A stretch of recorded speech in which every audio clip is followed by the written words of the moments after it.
एक तरफ दिल्ली में किसानों का मोर्चा चालू है तो दूसरी तरफ जो प्रधानमंत्री है देश के इन समस्याओं को नजरअंदाज करते हुए दिख रहे हैं और स्कूबा डाइविंग का आनंद ले रहे हैं। हाँ, जब पुलवामा में हमला हुआ था तब प्रधानमंत्री जिम कॉर्बेट में फोटोग्राफी का आनंद ले रहे थे, शूटिंग का आनंद ले रहे थे।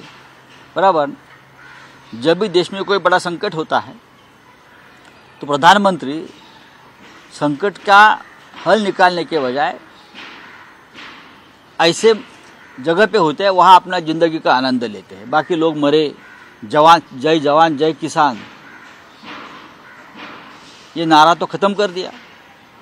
जब पुलवामा का हमला हुआ तो जिम कॉर्बेट में थे, और जब किसान आंदोलन कर रहे हैं, गोलियां खा रहे हैं, तो स्कूबा ड्राइविंग का आनंद ले रहे हैं। यही विकास है उनका, यही देशभक्ति है उनकी।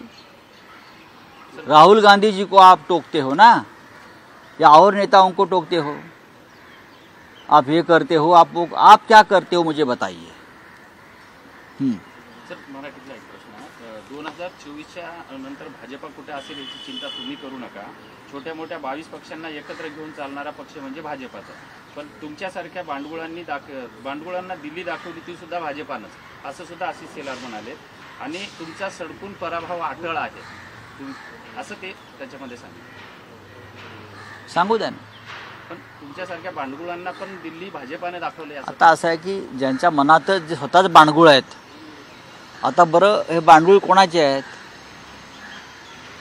हे बांडगुळ पवार आणि मिंदे गटाचे बांडगुळ आहेत। ही त्यांना लटकलेला भारतीय जनता पक्ष आहे। स्वतःच्या हिमतीवरती एवढी त्यांची जर भरोसा असता तर असे लहान लहान पक्ष फोडून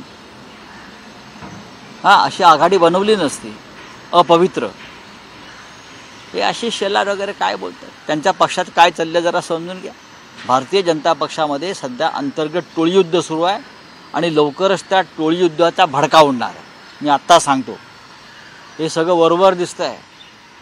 भारतीय जनता पक्ष हा एक पॉलिटिकल अंडरवर्ल्ड आहे आणि लवकरच इथे टोळीयुद्धाचा भडका झाल्याशिवाय राहणार नाही। काय सावरकरांच्या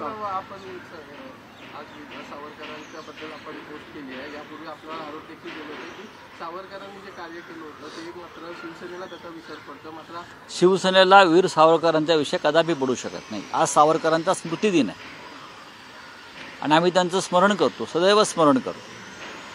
सावरकर हे आमचे कायम आदर्श राहिले आणि राहतील। वीर सावरकरांपासून शिवसेनेनं कायम प्रेरणा घेतली, मग ती राष्ट्रभक्तीची असेल, लढण्याची असेल, हिंदुत्वाची असेल। आणि सावरकर हे या स्वातंत्र्य लढ्यातील क्रांतिकारकांचे महामेरू होते आणि त्यांचं ते स्थान कायम राहील। भारतीय जनता पक्षाच्या सरकारनं गेल्या महिन्यामध्ये घाऊक स्वरूपात होलसेलामध्ये भारतरत्न वाटले, चरणसिंगांपासून ते नरसिंहरावांपर्यंत। पण ज्यांना सावरकरांचं विस्मरण झालं त्यांनी आमच्याकडे बोट दाखवू नये। आम्ही सावरकरांचे खरे भक्त आहोत।